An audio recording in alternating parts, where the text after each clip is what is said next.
Spoštovani, prav lepo pozdravljeni na Slovenski matici v okviru cikla Matičina odprta vrata, ki ga sofinancira Urad Vlade Republike Slovenije za Slovence v zamejstvu in po svetu.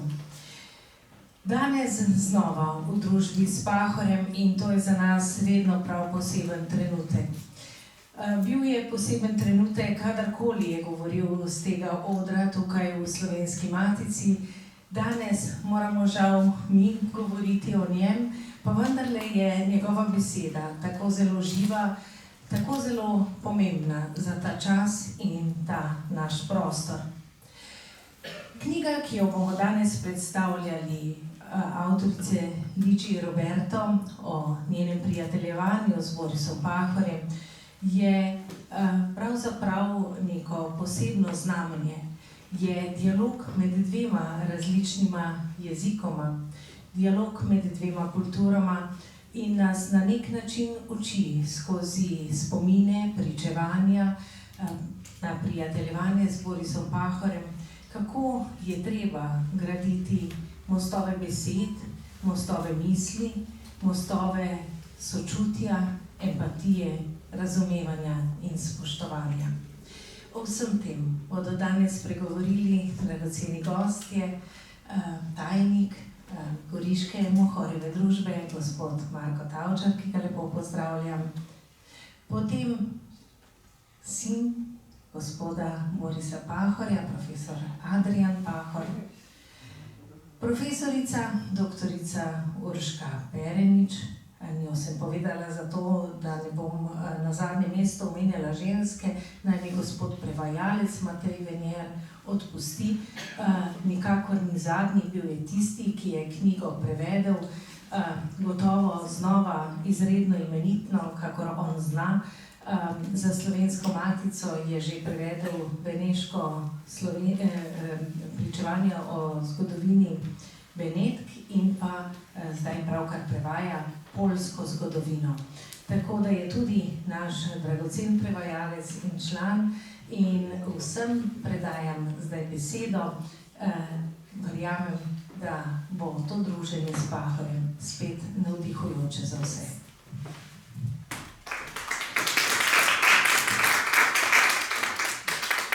Hvala za te prijazne besede in tako laskav uvod. V imenu Goriške Mohorjeve družbe se res srca zahvalim Slovenski matici, da nas spet gosti v teh prostorih. Kar nekaj knjig smo predstavili v tej dvorani in vsakokrat je neko posebno zadoščenje za nas, ki prihajamo iz Gorice. Res je tudi, da je to prostor, ki ima, hočeš nočeš, ne reče pa karkoli, velik odmev v slovenskem kulturnem okolju in smo tega zelo veseli, ker knjiga, ki je predstavljena pri Slovenski matici, ima gotovo lep odmev. Ta knjiga je za Goriško Mohorjevo družbo, je rekel, kot roža v gumbnici, posebno, kolikor je šla prav na Pahorjev rojstni dan, v poklon temu našemu velikemu rojaku, pisatelju in narodnjaku. In mislim, da je ta knjiga prav zaradi velike iskrenosti, empatije, prijateljevanja, iskrenega prijateljevanja, ki ga je avtorica Liči Roberto gojila in negovala z Borisom Pahorjem in bi rekel še posebej z njegovo ženo Rado, dejansko dokument nekega človeškega odnosa, ki presega tiste veliko zgodovinske meje in časovne prelomnice, ampak dejansko je to knjiga, ki ima neko trajno vrednost prav zaradi tega prijateljskega in iskrenega odnosa, ki se kaže v teh dopisih na teh straneh.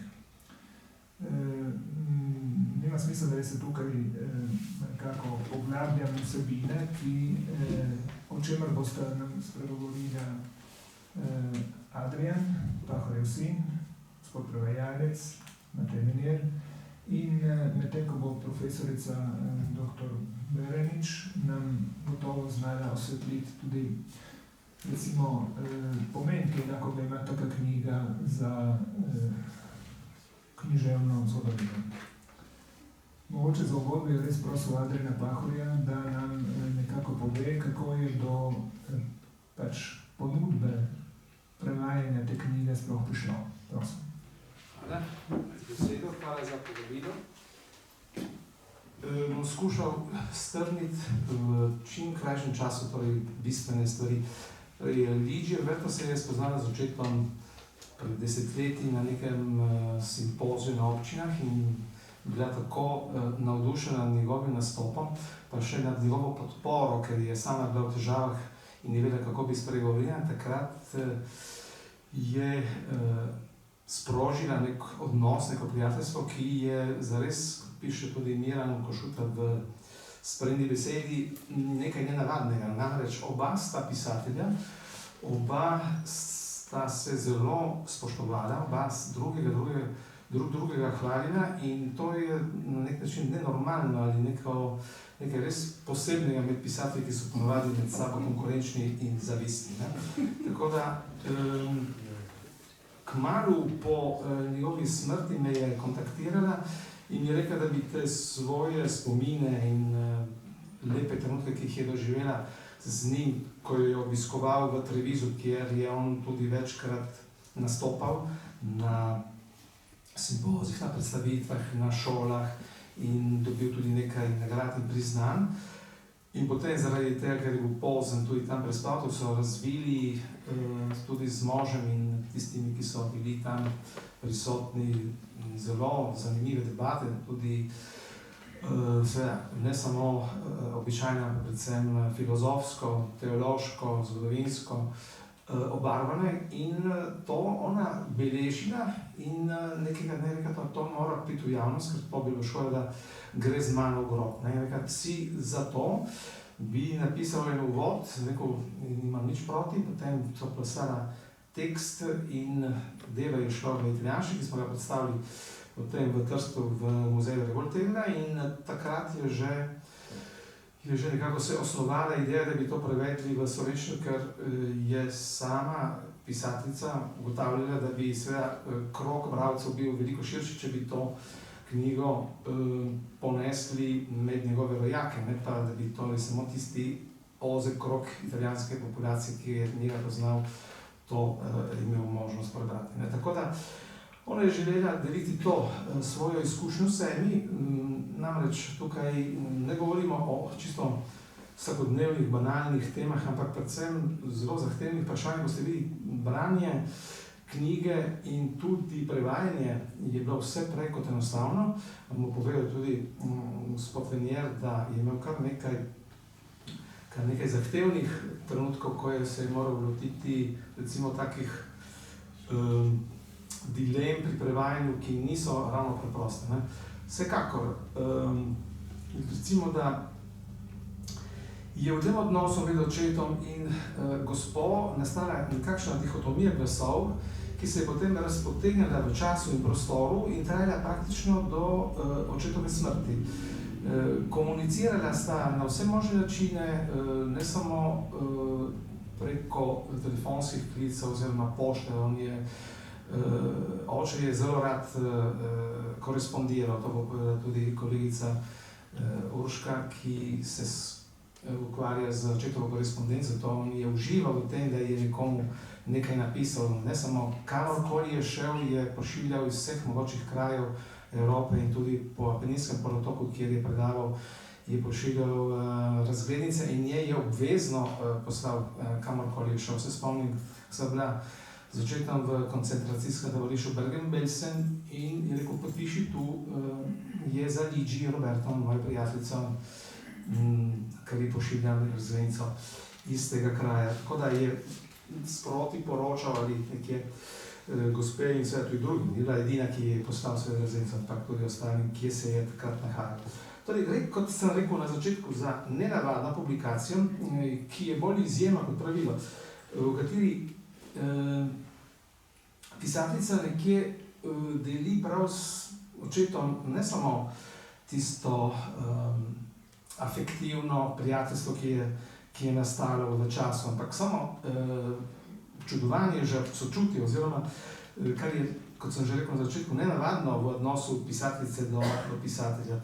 Tako se v celotni knjigi razvrščajo spomini, dialogi, fragmenti pogovorov, izmenjave stališč, ki se praktično potem v knjigi združujejo v neko strnjeno celoto in tudi če knjiga, tako če jo prelistate zelo na hitro, zgleda fragmentarna, v bistvu ustvarja neko strnjeno celoto, v kateri človek, bralec, dobi eno sintetično podobo očeta, kot Borisa Pahorja, kot intelektualca, pisatelja, kot tistega povratnika iz taborišč.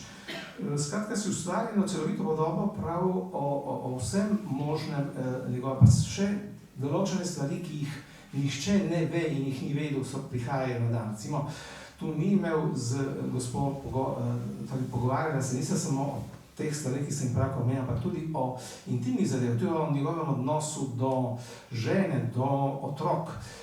Ona mu je sicer svetovala, mu dajala nasveta, potem koliko je to v dejanju, je seveda spet vprašanje. Ampak vsekakor njej je marsikaj zaupal, kar ni zaupal niti nam. Torej, v bistvu se nam v knjigi predstavi drugačen Boris Pahor kot zelo pozoren do ženskega lika, ki ga je predstavljala ta Ligia Roberto, in v vseh odtenkih tega njunega poznanstva prihaja na dan seveda ne samo tisto najbolj žgoče, najbolj zahtevno, intelektualno dialogiranje, ampak tudi taki bežni trenutki, v katerih omenja, kako ga je pogostila, kako mu je zaradi tega, ker je vedno trpel mraz, podarila en šal, kako mu je skuhala eno zdrobovo juhico in tako naprej. Skratka, v knjigi najdete seveda predvsem to dialogiranje oziroma pogovarjanje o temah, od politike, literature, transcendence, tudi smrti, načela sta seveda marsikatero temo in jo tudi skušala nekako privesti do zaključka. Pisateljica se pogovarja z očetom o tudi zadevah, ki so bile izrecno filozofske narave, teološke tudi vsebine, seveda tu prihaja v ospredje tudi umetnost, ona kot bodo se najbrž odkrili potem, ko boste brali uvodne podatke oziroma podatke o pisateljici, je bila umetnostna zgodovinarka, je torej v umetnosti bila izjemno podkovana in ne samo v umetnosti, ampak tudi v literaturi. Je izjemna poznavalka italijanske literature in seveda tudi svetovne. Obvlada italijanščino na neki izredno intelektualni ravni. Gospod Vernier je tudi to potrdil, da tako intelektualiziranega, tako kvalitetnega jezika, kot je ta naše Ligia Roberto, še ni videl, še ni z njim imel opravka, tako da je bilo kar nekaj težav pri določenih izrazih, ki jim je moralo dobiti neko slovensko ustreznico. V teh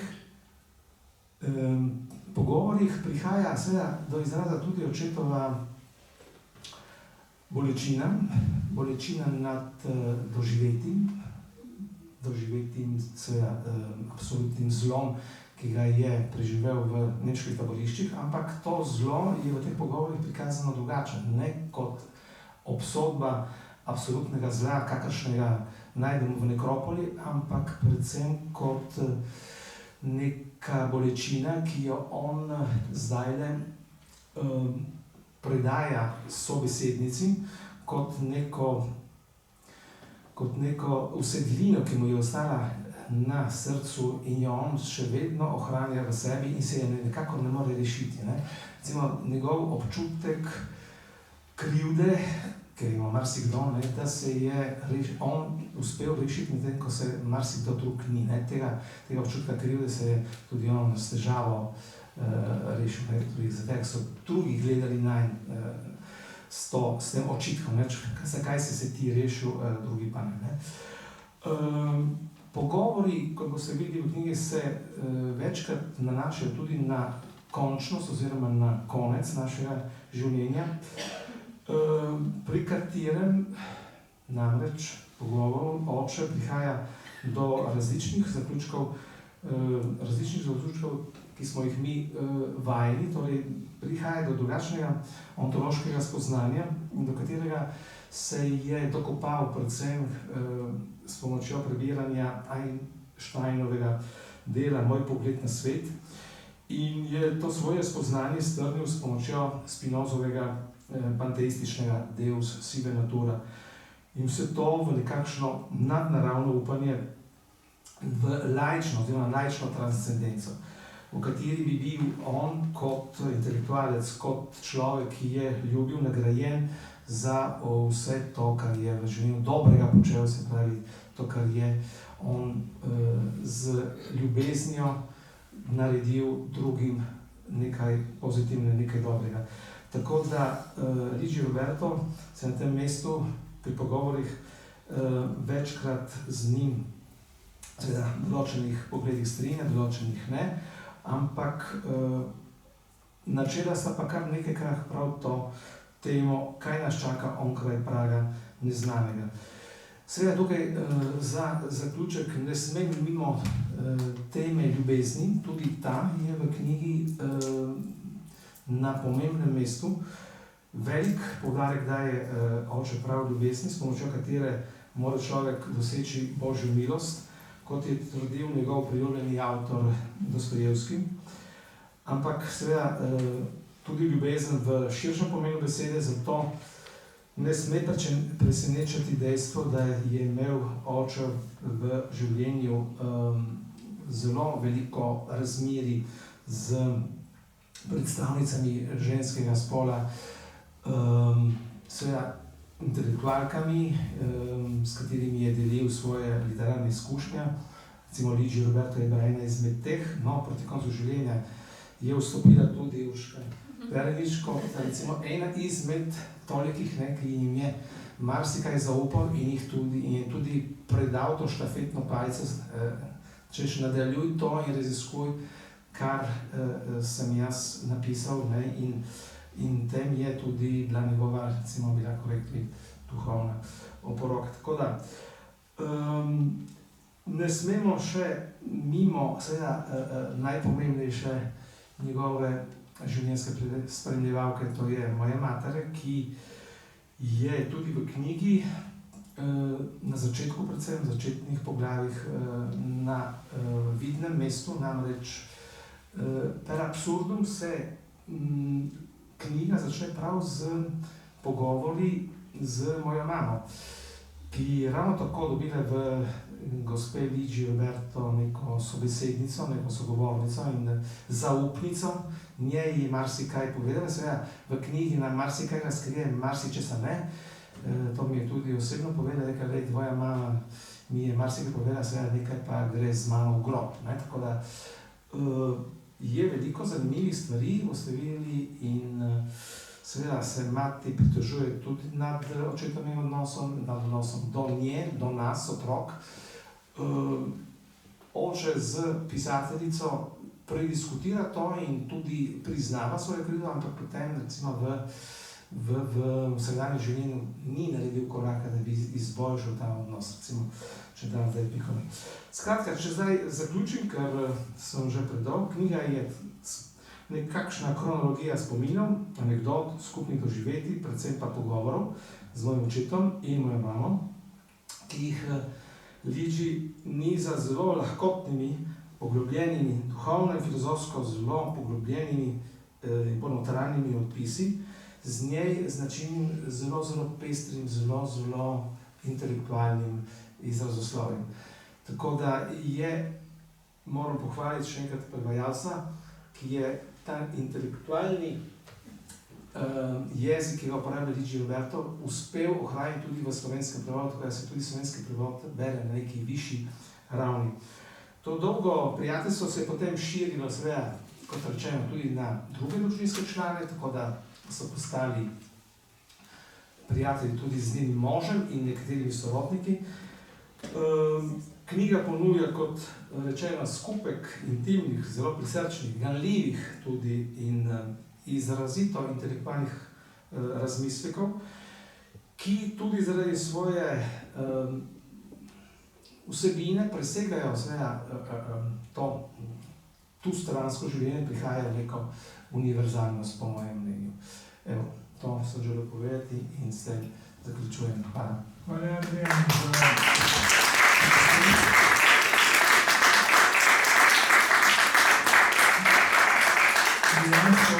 dejansko boste v branju te knjige zaznali, začutili to veliko prisrčnost, empatijo, bližino, ki jo zmore Luigi Roberto, ko se pogovarja z gospo Rado, ko se pogovarja z Borisom, in tudi veliko iskrenost, ugasne tisti mikrofon, veliko iskrenost pri teh temah, ki jih obravnava. Seveda zna stvari povedati na zelo, recimo, diskreten način, ampak mislim, čutiš, kako je srcem zraven, kar pove. In to mislim, da je ena dodana vrednost tem vsebinam. No, slišali smo že nekajkrat, s katerimi izzivi se mora soočati prevajalec. Bi mogoče kar Venjerija prosili, da pove nekoliko o vsem tem. Prosim.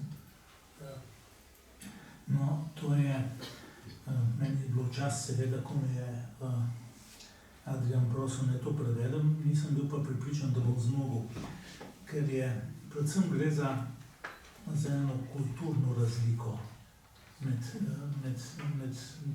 dvema občutjema. Jaz sem imel vtis, da je ta italijanščina in sploh ta čustvena naravnanost nekaj, kar je iz našega prostora že zginilo. Tudi iz jezika, verjetno enkrat z drugo vojno se je to končalo. To je italijanščina, ki bi jo verjetno bilo treba prevesti ali Cankarjev jezik, mogoče v Grumov, Ludvika Mrzela, mogoče teh ljudi, ki so še negovali tisto občutljivo, fino, lepo slovenščino. Luigi Roberto je velika občudovalka Leopardija, no, tisto je verjetno največja italijanščina, kar jih morda je. In v bistvu se znajdeš pred izzivom, ko je treba prevesti nek čustveni svet, ki je iz današnjega sveta pri nas že zginil, mislim, na en način. Potem, ko odpreš, si rečeš, a je to kičasto? Ma ne, ni kičasto, seveda ni, tako so se pogovarjali moja stara mama še in njene prijateljice na tak način. Potem pa s tisto neskončno vljudnostjo in rahločutnostjo, ko ga nagovarja stikati naprej pokojnega prijatelja že, ne. In tudi na ta način mu je govorila, ko je bil še živ, ne. In ta reč je meni zvenela nenavadno, zdaj, kolikor sem jo uspel preliti v slovenščino, me veseli, je pa to res dejansko en stil in en način, ki ga danes ne beremo več. Mogoče je arhaičen, mogoče ne, mogoče pa je ta prostor nezapolnjen in da je nujno treba zapolniti. Če mi je uspelo, sem vesel.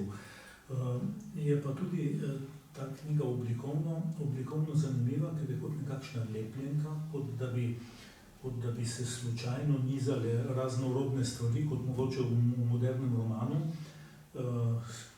Navedene so cele pesmi Kozbekove, recimo, potem je nekatere stvari iz Kosovela, potem je nekaj Leopardija, citati iz Danteja tudi taki, ki so v Italiji seveda vsem v ušesih, nam pa malo manj. In potem so uradni dokumenti, recimo dopisi od italijanskega predsednika republike, peticije, prošnje, da bi podelili Pahorju odlikovanje. Take raznorodne reči, ki pa potem iz različnih zornih kotov osvetljujejo ta nenavadni zakonski par Borisa Pahorja in njegovo ženo Rado. In tudi na en način osvetljujejo tudi ta njun zapleten odnos. In Pahorja samega, kar je pa zelo zanimivo, ki je v Italiji verjetno v zadnjih letih doživel večji uspeh in več posluha kot pri nas. Kot pri nas večinoma, ker pri nas je bilo tako, da so On je bil disident vsta čas po vojni, ne, in za nekaj časa so mu leta 1975 celo prepovedali Jugoslavijo. Naredil je skupaj s profesorjem Rebulo, Zalozom Rebulo, tiste pohanjni premik, ko je dosegel, da je Edvard Kocbek pač pustil objaviti tisti svoj intervju v tisti knjigi Edvard Kocbek, pričevalec našega časa, kar je sprožilo tukaj strahoten škandal in velikansko gonjo. In za vsem tem je stal seveda Pahor. Potem so bile njegove publikacije, da se še spomnim, prepovedane v Jugoslaviji, tisti Odisej ob Jamboru, pa Zaliv, ki ga je urejal Pahor, ne. Še vem, kako je naš oče vsakokrat, ko je šel nov Zaliv, tisto spravil pod sedež, ko je kupil katoliških knjigarni v Stari Gorici in je potem tisto prinesel domov in smo potem tisto brali, tako da meni je bila materija še kar domača, no. Ampak te reči so potem razvidne tudi v tej knjigi, ne. Potem je tudi treba opozoriti na ta pisateljski prijem Luigi Roberto, ki ima tisti nedvomen literarni talent, ker ko to bereš, se počutiš, kot da si zraven, kar je prvi pogoj dobre literature. Ko nekaj bereš, ne, se po 3 stavkih počutiš, kot da si navzoč, ne, ali pa se ne, in če se ne, potem človek na stara leta nima časa, da bi bral ponavadi, ne. To je pa tako napisano, da ta nekak pristop je, ne, to ji uspe, ima tisti pisateljski prijem.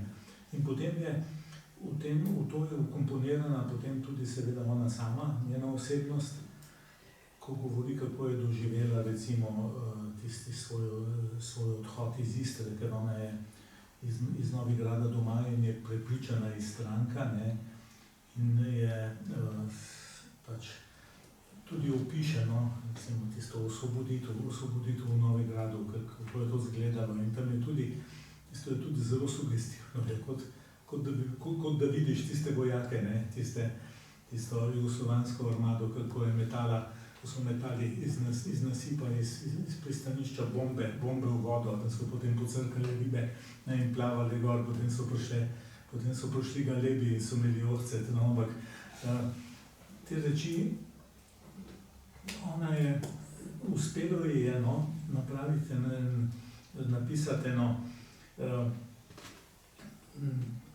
tak prerez, skozi katerega ti približa to nekakšno tujo, strogo osebnost Borisa Pahorja, ne, in ga pokaže tudi v njegovi ranljivosti, vse tisti krhkosti v dvomih, predvsem je pa tukaj tudi vtis, da gre za generacijo, ki je bila strahotno prizadeta in traumirana od vojne. In prav vidiš, kako je čisto vsak dan bila v njem tista žlindra taborišča in da je vse to doživljal vsak dan 10.000-krat, 100.000-krat, ne, vsakokrat te reči in se jih ni mogel otresti in znebiti in je našel rešitev potem v tem, da je to potem prenašal mladim generacijam in je bil čuvar spomina za to, da se te stvari ne bi nikoli več ponovile, no.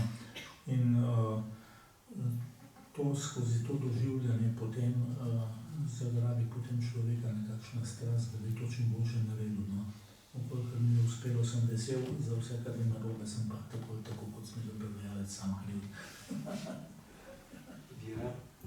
Bi rad samo dopolnil gospoda Venjerja v tej pripombi, ki jo je navedel, da je Luigi Roberto istrskega rodu, odkoder je potem odšla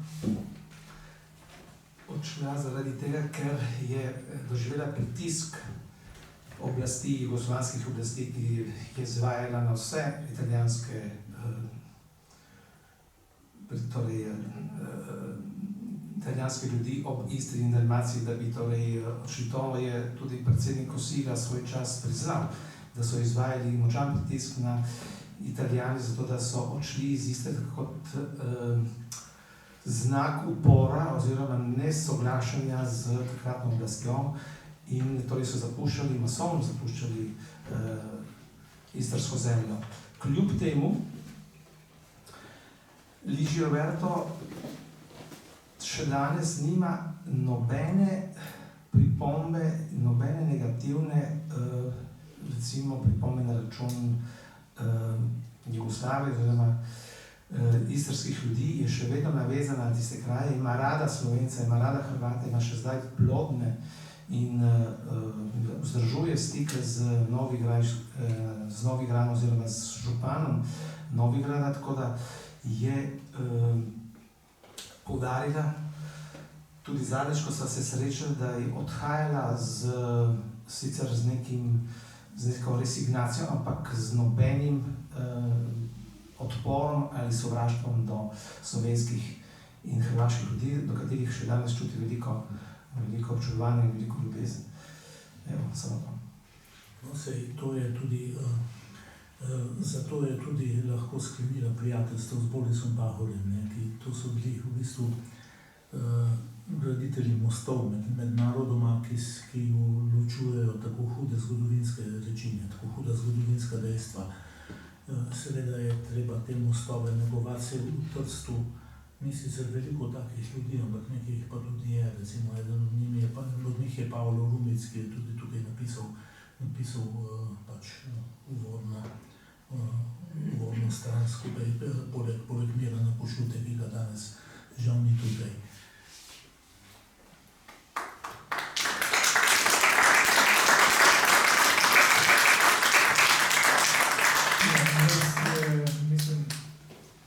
Italijanska propaganda v Istri je bila dejansko zelo sistematična in imamo kar nekaj pričevanj Istranov, ljudi, ki so pač zapustili svoje kraje, da tega ne bi nikoli naredili, če bi razbrali to politično ozadje strani italijanskih nacionalističnih krogov, ki so želeli na ta način še bolj zaostriti nek konflikt med narodi.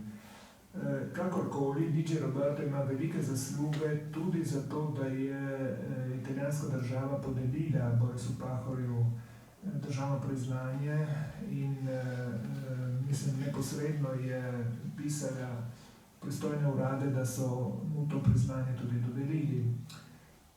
Zdaj pa mislim, da je na vrsti dr.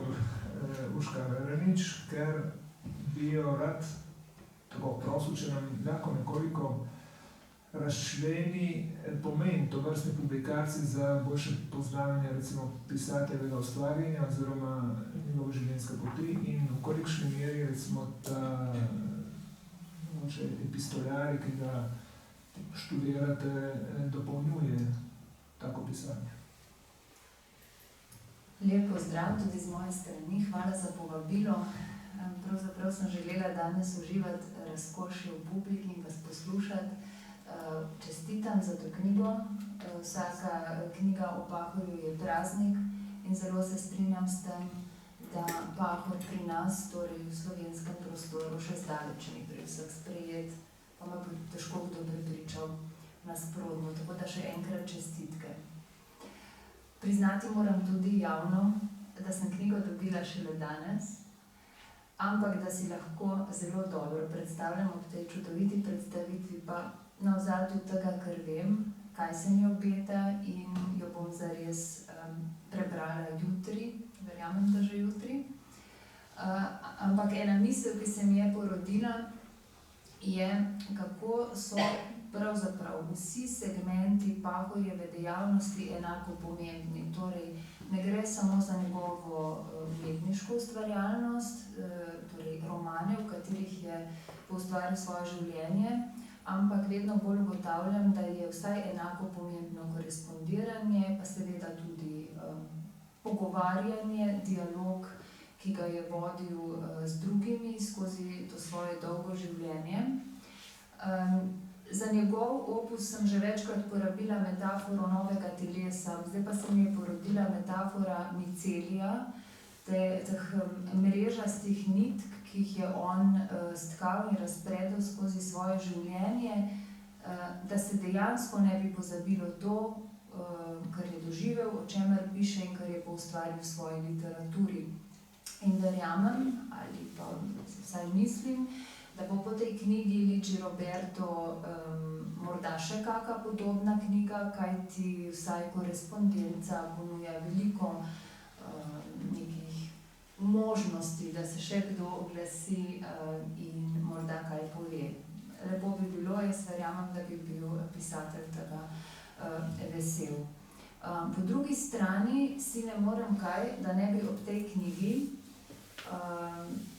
pomislila na knjigo, s katero sem imela sama izkušnje, Sončna ura, kajti tudi tam gre za prijateljstvo z duhovno oziroma kulturno razgledano žensko. To gre poudariti, ker je že pisatelj vsem poudaril, da je korespondiral oziroma stopal v dialog z izobraženimi ženskami, torej tu mislim na slavistko Marijo Žagar, na kar me napeljuje tudi to, da gre za eno izjemno plodovito in sončno prijateljstvo, ki omogoča sogovornikoma, da razglabljata o najrazličnejših temah, od tistih, ki so tako rekoč javne in zadevajo Pahorjevo izkušnjo kot človeka, ki je šel skozi grozote in vsa protislovja 20. stoletja, in na drugi strani neka zelo intimna osebna vprašanja. In tudi v to korespondiranje oziroma dialog z Žagarjevo je bila vključena Pahorjeva življenjska sopotnica in tudi tam so se stkale zanimive in zelo dragocene in trajne vezi, saj je trajalo tudi prek 30 let. Torej praktično skozi celo drugo polovico 20. stoletja. Pomislila sem tudi na, ko govorimo o izobraženih, razgledanih ženskah, tudi na Danico Tomažič, ki jo je Pahor pravzaprav se čutil dolžan braniti pred Fulvijem Tomico, ki jo je prikazal kot nasprotje tega, se pravi kot nerazgledano. To je po svoje razumljivo, ta povezava oziroma obračanje na žensko kot tudi ustvarjalko življenja. Tudi po taboriščni izkušnji, se pravi, ženska je tista, ki je ustvarjalka življenja, ki poraja novo življenje. Zagotovo se mi zdi vredno poudariti, če se sklicujem na ta obsežen korespondenčni niz, tudi Pahorjevo prizadevanje, to, s čemer ste pravzaprav vsi trije zaključili, za vključujočo evropsko vizijo,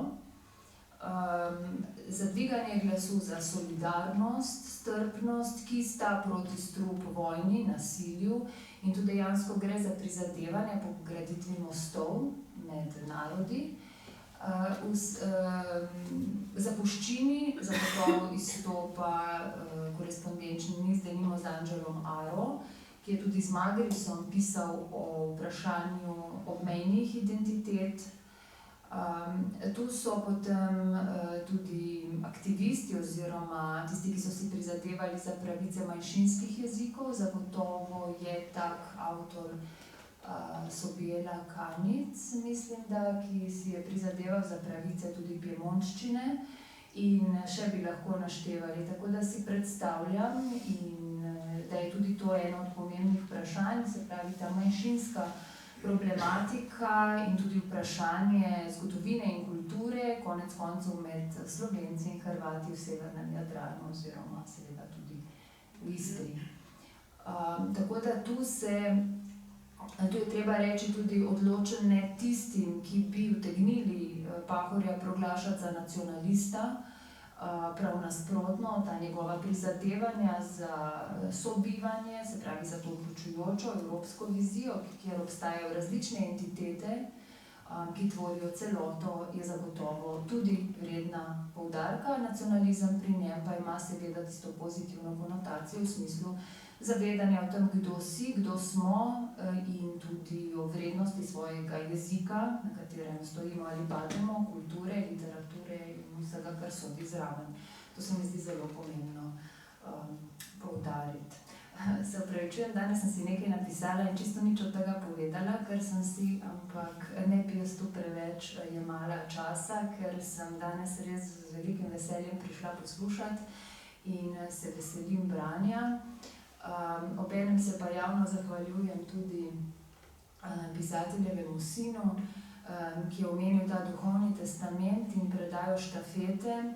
In del tega duhovnega testamenta sem izpolnila tudi, ko sem pred zaposlitvijo na ZRC v celoti napisala projekt, ki je moje avtorsko delo in se tu zahvaljujem tudi za podporo in ekskluzivo in lahko rečem samo, da bom kot Pahor pri svojem in pri svoji pravici in resnici vztrajala in da se veselim novih knjig, da me Pahor tako rekoč dnevno spremlja, da sem zadnje čase znova veliko prebirala in res še enkrat hvala za to knjigo.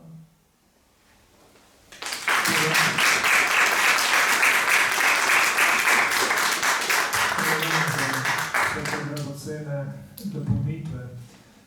Ja, mislim, da je dejansko res to, da je Boris Pahor znal spostaviti s publiko, ko je govoril, mogoče predvsem dijakom, nek poseben odnos, z nekim umirjenim pristopom, jasnim, preprostim, ampak globokim, je znal nagovoriti tudi dijake. Ni slučajno, da je bil dolgoletni profesor na Tržaškem slovenskem učiteljišču in da je dejansko znal vzpostaviti ta kontakt s poslušalci.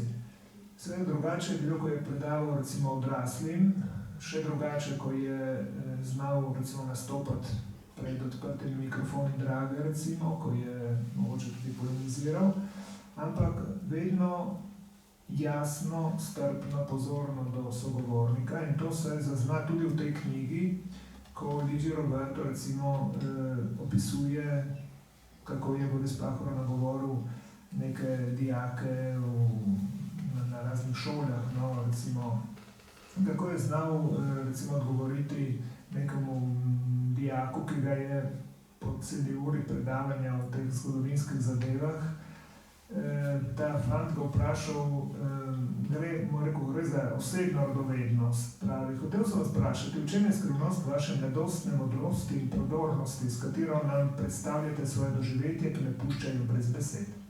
Hvala. Boris Pahor se je nasmehnil in pravi, dobro si se izrazil in beseda ti je tekla brez težav, kot pove profesorko. Seveda si prihaja sproščenost, s katero pripovedujem o svojih doživetjih, tudi od tega, da sem vajen javnega nastopanja. Povrhu tega se z leti človek bolj pogumno izraža in vede. Nekateri strahovi in zadržki odpadejo, verjemi. Autobiografske teme pogosto prevladajo nad mojim razumskim razmislekom. Neprisiljenost izražanja je odsev nakopičenega trpljenja, ki me zasleduje in podžiga moje razpravljanje, s katerim bi rad pripomogel, da bi se mladi izognili napačnim odločitvam, ki bi jim utegnile v prihodnosti škodovati. Zahvaljujem se ti za mladostno prodornost, je še dodal v šaljivem tonu in nadaljeval. Glej, vsakdo ima svoje prirojene zmožnosti. Miselni proces se razvija, če ohranjamo pri življenju možganske celice, te pa se obnavljajo samo, če jih ne zapuščamo dremežu. In tako naprej. Se pravi, imam tak način zelo neposreden, ki je gotovo nagovoril kogarkoli je poslušal. Mislim, da se to odraža tudi v njegovi korespondenci, oziroma vsi tisti, ki smo imeli to srečo, da smo kdaj se z njim pogovarjali, lahko to potrdimo. Še nekaj se mi je porodilo, ko je prej prevajalec rekel, da je ta knjiga pravzaprav literalizirana, če sem prav razumela, da je tudi v tem smislu Luigi Roberto zadela. Zato, ker je Pahor tudi meni večkrat dejal, da če bom pisala spomine in ko jih bom, morajo biti, pravzaprav je rekel, tako bom kar citirala, tvoji spomini bodo podobni romanu. In roman je zanj forma spominjanja. Zato, torej mislim, da je tudi v tem oziru zadeto žebljico nad levico. Dobro, mislim, da je nekako krog zaključen. Če bi kdo izmed prisotnih želel vprašati, tukaj sta Adrian Pahor, prevajalec Matej Mir, sva profesorca, ki gotovo pozna poglobljeno in razčlenjeno pisateljevo ustvarjanje in čutenje. Zdaj je beseda vam, prosim.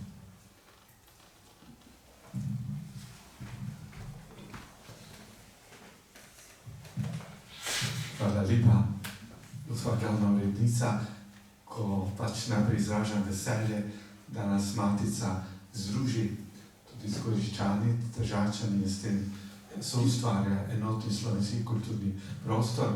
Moramo reči lepa hvala Goriški Bohorevi, ki je pogumno izdala to knjigo.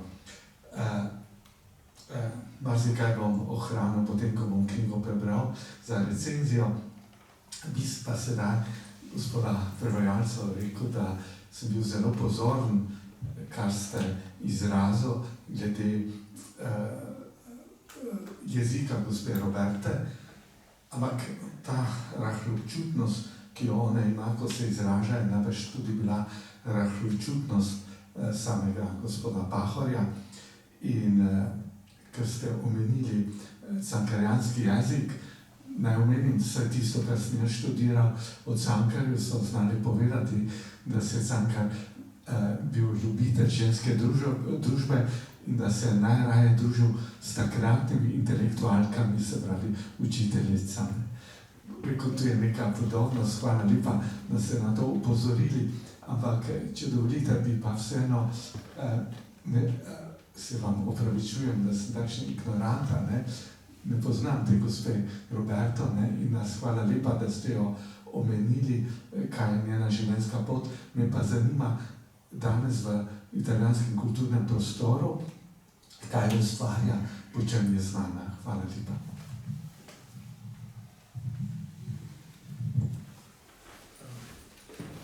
Ona je napisala vrsto knjig, predvsem o svoji domovini Istri. O svoji domovini Istri, zdaj na pamet ne vem, mislim, da je tukaj noter tudi napisano, so tukaj navedene, na platnicah. Čekaj malo, na zadnjih straneh dobila je tudi več nagrad, več literarnih nagrad. Tako je Richiami del Cuore, Favole, to je nagrada Pompeji, nagrada Cesare Pavese, potem Na pragu časa, potem Novigrad, Nostalgija in istrske pripovedi, basni, potem v katerih tudi živali ljubijo, trpijo in govorijo. Potem Istra, spomini, zgodovina, čustva za nikoli pozabljeno deželo. Napisala je okoli 20 knjig, potem pa tudi strokovna dela, Palladio, Benetke in Istra, recimo. Potem zadnji Čričkov spev, pravljice za vse 4-letne čase. Dosti plodovita pisateljica je in to se tudi vidi pri njenem pisateljskem prijemu. Mene je predvsem fasciniral res ta pristop jeziku, ker je tukaj očitno italijanščina kot nekaj svetega, tako kot se je videlo, recimo, to je ta obmejna italijanščina, kot so te obmejne slovenščine, recimo Rebulova, ki je skrajno rafinirana.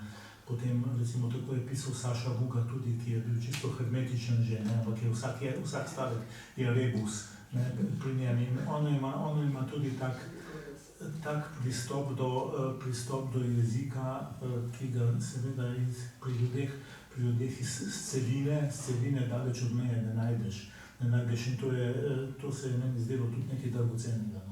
Seveda pa po drugi strani še kar težavnega za prevajalce.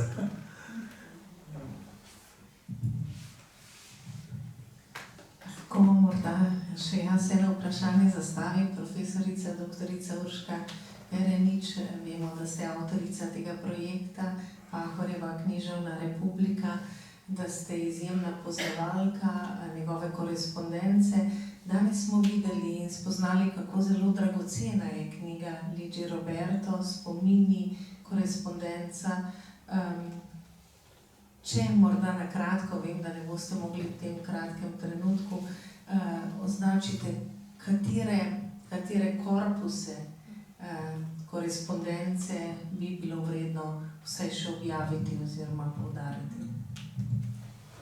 Ja, mogoče samo še navezava na vprašanje o Luigi Roberto. Jaz jo vidim tudi, kolikor sem se zanimala za to, kar je pisala, v tej svoji zavezanosti svojemu prostoru, iz katerega je išla, tako kot je bil Pahor zavezan Trstu, pač vidim tudi eno skupno točko. In ko človek pravzaprav ve, kaj je njegova identiteta, lahko seveda suvereno stopa v dialog s tistim drugim, z velikim D-jem.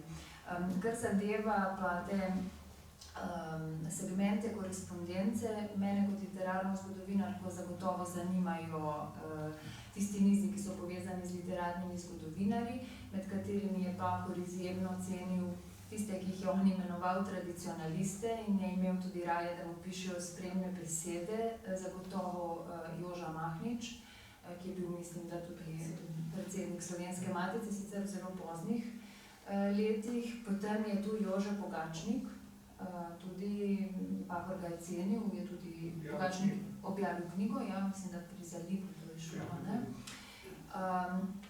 No, potem je tu zagotovo tudi iz Kocbekovega kroga Janez Gradišnik. Tudi z Magrisom je zanimiva korespondenca, ampak Pahor, vsaj tako kot sva se sama pogovarjala, to ni imel za kakšen zelo pomemben korespondenčni niz.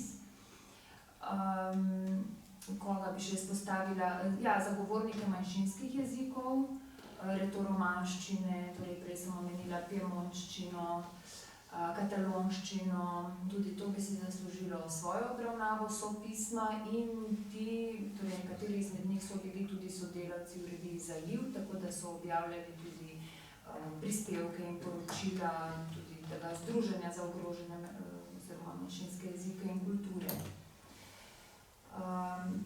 Čisto posebej bi bilo vredno gotovo obdelati tudi povezave z domstvom.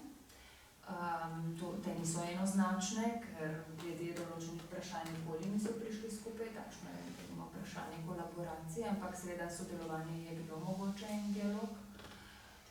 Tako da to je tisto, kar bi morda zdaj ta trenutek izpostavila, je pa tega res veliko, tudi stiki s prevajalci. Vemo, da je Pahor zelo do zadnjega spremljal, kako je potekalo prevajalsko delo, kakih njegovih tekstov.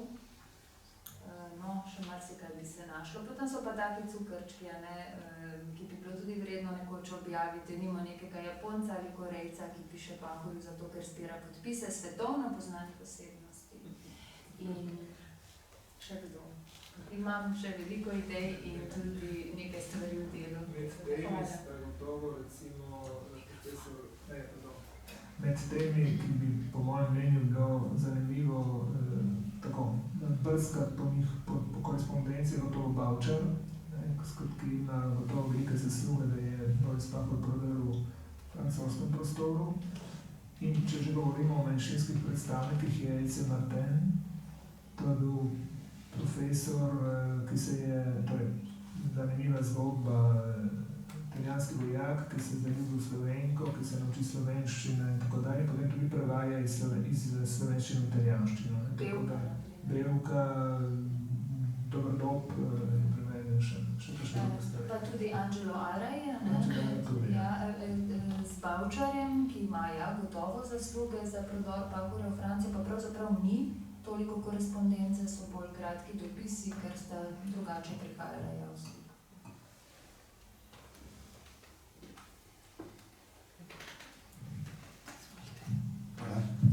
Kakšen odnos sta imela Fuljetovica in Pahor in pa tudi kakšen odnos je imel z Marijo Žagar, ki sem jo osebno poznal. Res?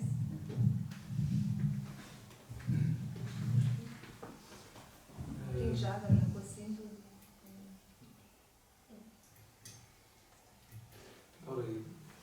Samo pripomba na prejšnje vprašanje. Luigi Roberto je pisala v glavnem o Istri, o istrski zemlji. In samo to sem dodati, da je njen besedni zaklad tako bogat, da presega današnjo imaginacijo. To govorimo o ljudeh, ki so se oblikovali 60 let od tega. Torej ona, če recimo mi poznamo 1000 izrazov italijanskega jezika, jih ona pozna 2000. Tako da že ko mi ona piše elektronsko pošto, določene izraze, ne poznam jih, moram pogledati v slovarju. Samo da vam ne oklepajam. In tudi dosti je pisala kratkih črtic in novel in eni ali dvema je napisal spremno besedo tudi moj oče, zato je izrecno prosila. Kar se tiče odnosa med Tomico in očetom, Tomica je spet eden izmed tistih istrskih pisateljev, ki je odšel iz Istre brez kakršnih koli tistih zamer do lokalnega prebivalstva oziroma do lokalne oblasti. Toliko je res, da je plodo sodeloval, z očetom sta se spoznala, sta komunicirala, vendar je prišlo do nekega manjšega trenja v trenutku, ko je Tomica objavil knjigo Gli sposi di Via Rossetti, ki se nanaša na Danico Tomažič in Stanka Vuka, potem ko je zagotovo prebral delo, ki ga je napisal moj oče, prav v zvezi s tema dvema zatemnitev. V zatemnitvi on brez kakega posebnega zamaskiranja pove, zakaj je šlo, oziroma da je šlo za eno čustveno razmerje med njim in med Danico Tomažič.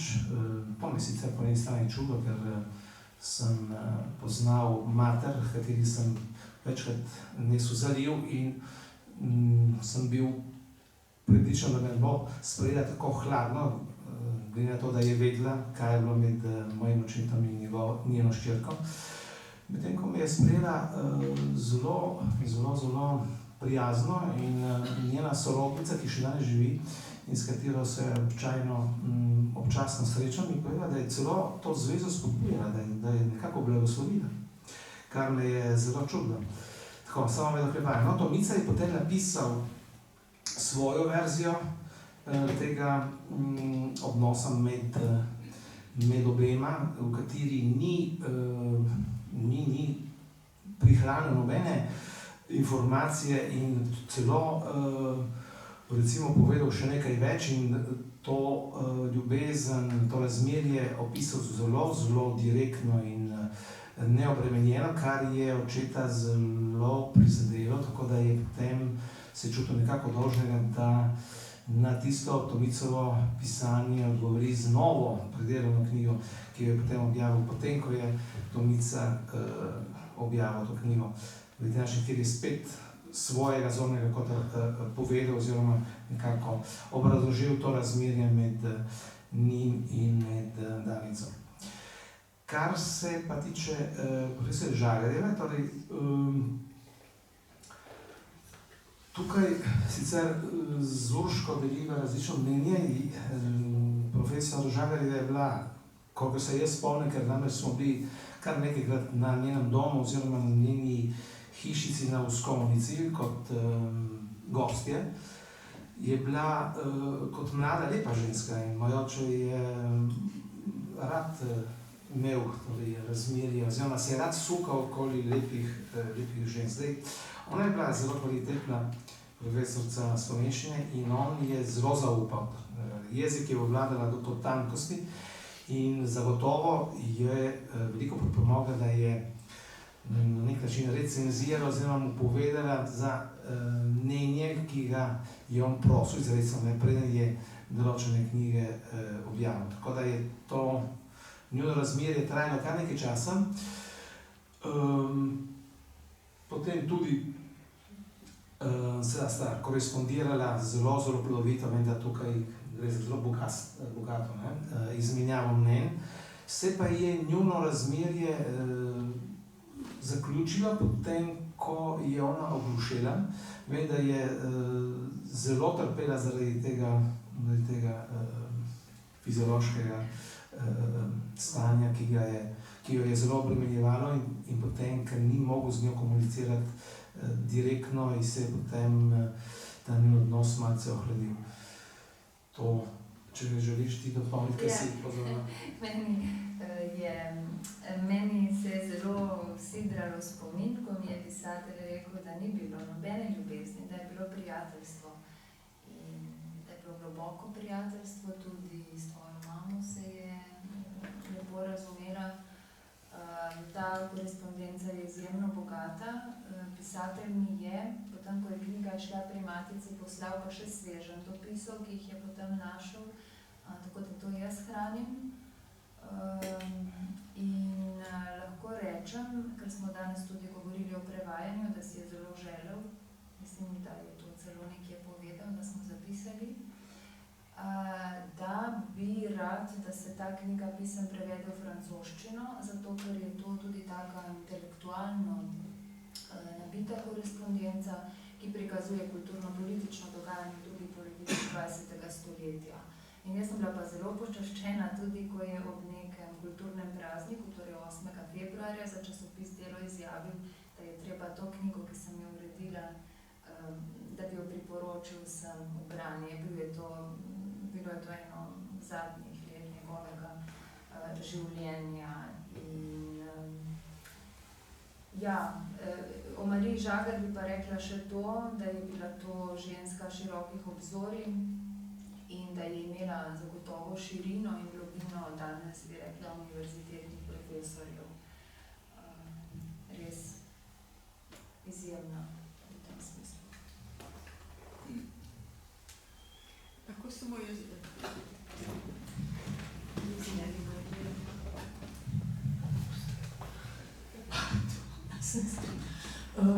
Marija Žagar je bila profesorica slovenščine na Kranjski gimnaziji. V istem času je bil tam profesor tudi France Pibernik, tako da je bila kar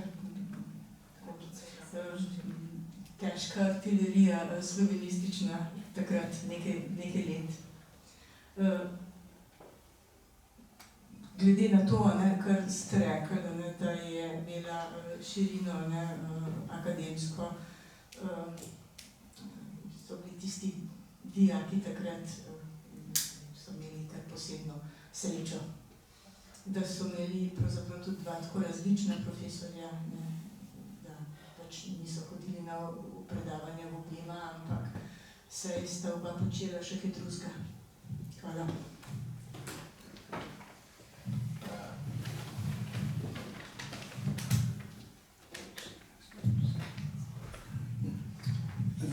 Vidmar, tajnika bi vprašal, da je par besed verjetno bolj zanimiv za publiko, zakaj 3 Mohorjeve, Zegovstove.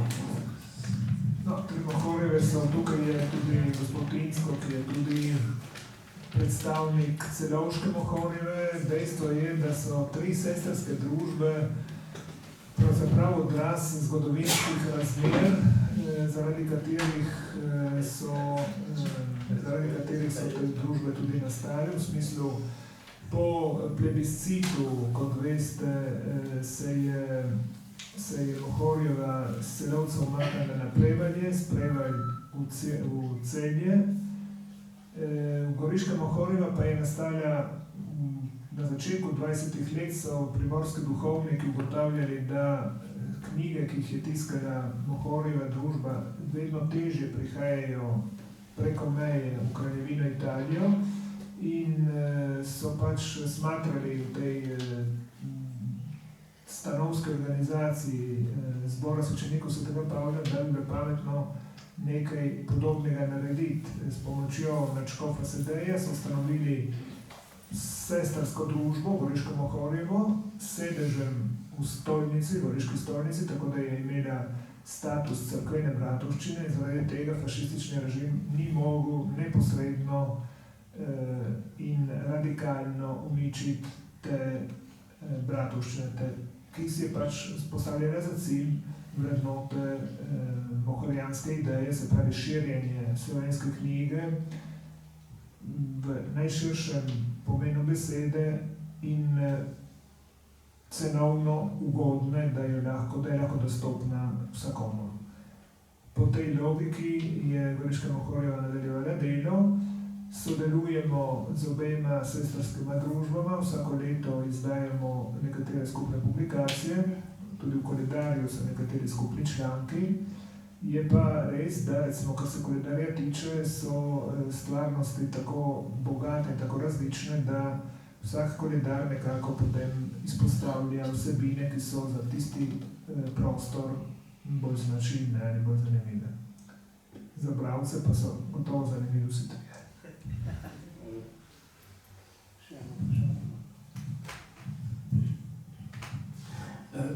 Z ljubljanskimi očmi sem šel na pogreb Borisa Pahorja.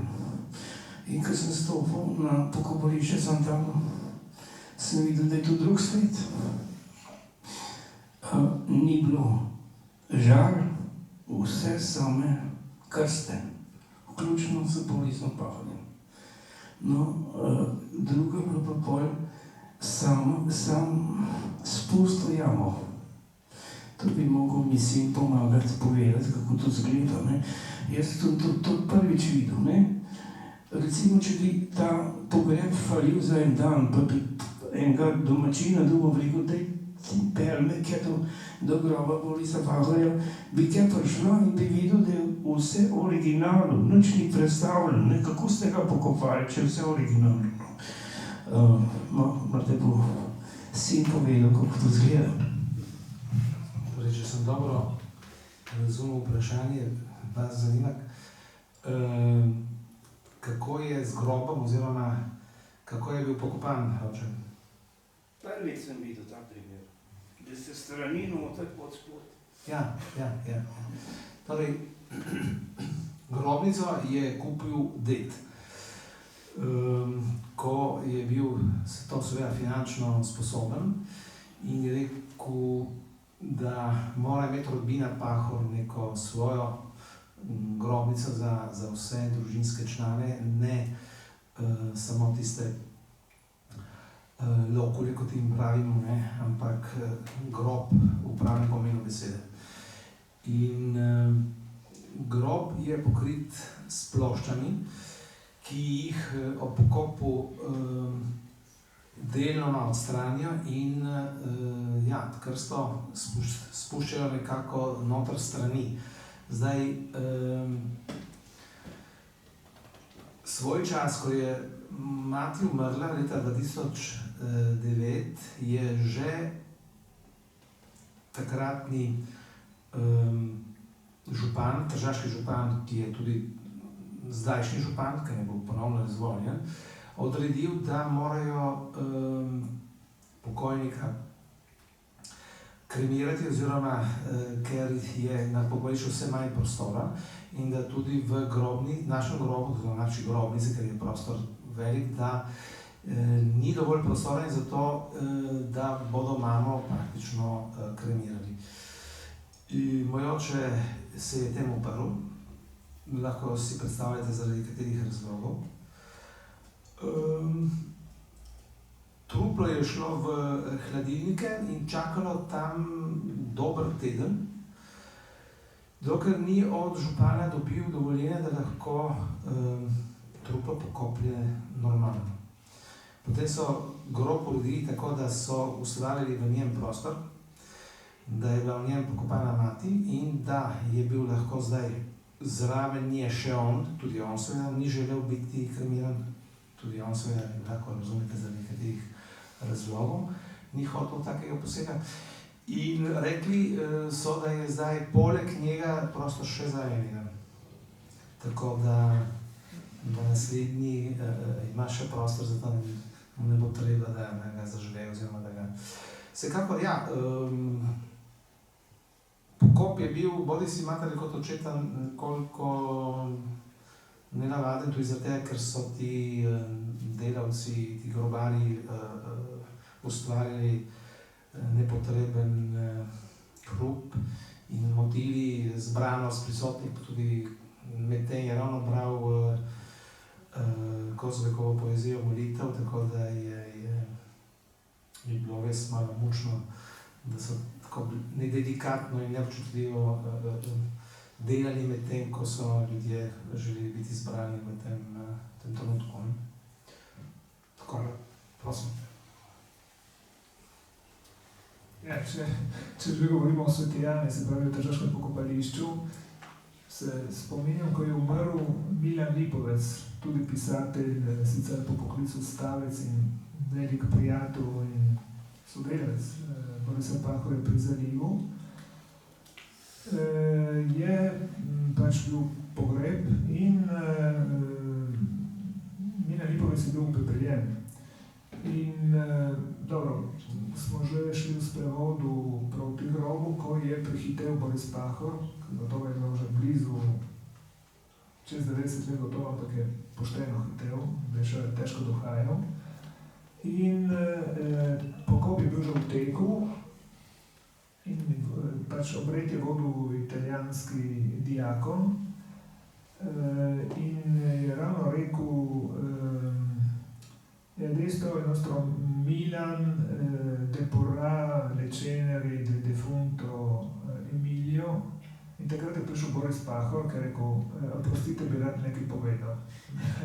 In je pač stopil v grobu in je rekel, zanimivo je to, da grobar je bil Slovenc z Boršta, Milan, mislim, da je Ota ali nekaj podobnega, in pisatelj je tudi Milan Lipovec, torej uradno je bil Emilio, in Boris Pahor rekel, samo trenutek bo jaz nekaj povedal. In je pač obudil spomin na Milana Lipovca in prijatelja in sodelavca pri Zalivu in izpostavil predvsem to Lipovčevo, bi rekel, kremenito gledanje na slovenstvo. Citiral je nekaj Lipovčevih misli iz tistih njegovih pamfletov Slovenci na Beki, če se spomniš, ki izhajajo tudi v Zalivu, oziroma to, kar je napisal o hrastoveljskih poslikavah in te druga dela, ki jih je pač napisal. In mislim, smo bili vsi hvaležni Borisu Pahorju, da je tisti hip znal prekiniti nek obred na tako zelo, bi rekel, suveren način, da nihče mu ni tega zameril, vsi so bili hvaležni, da se je to zgodilo in da je tako lepo se spomnil prijatelja, ki je pač umrl. Tako da je, že ki govorimo o Sveti Jani, je vredno se spomniti takih zadev, kar pokopališče na koncu vse zgliha, kot pravijo Italijani.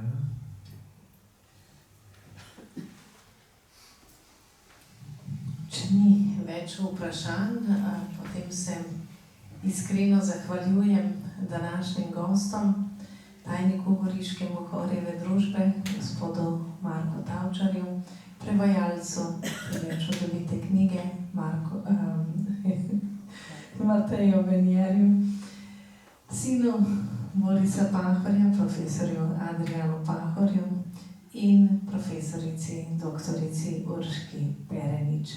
Če tudi smo govorili zdaj o prostorih smrti, prostorih slovesa, so vendarle hkrati to tudi vedno prostori spomina in opomina. Zato tudi beseda spomenik, da nas opozarja, kako žive so besede, ne glede na to, na kateri ravni bivanja se kdo od nas v tem trenutku nahaja. V tem duhu želim vsem lep večer. Verjamem, da bodo Pahorjeve besede žive med nami še mnogo let, desetletij in stoletij. Zakaj potrebujemo jih tu, zdaj in potrebovali jih bodo zelo tudi v prihodnosti. Hvala vsem.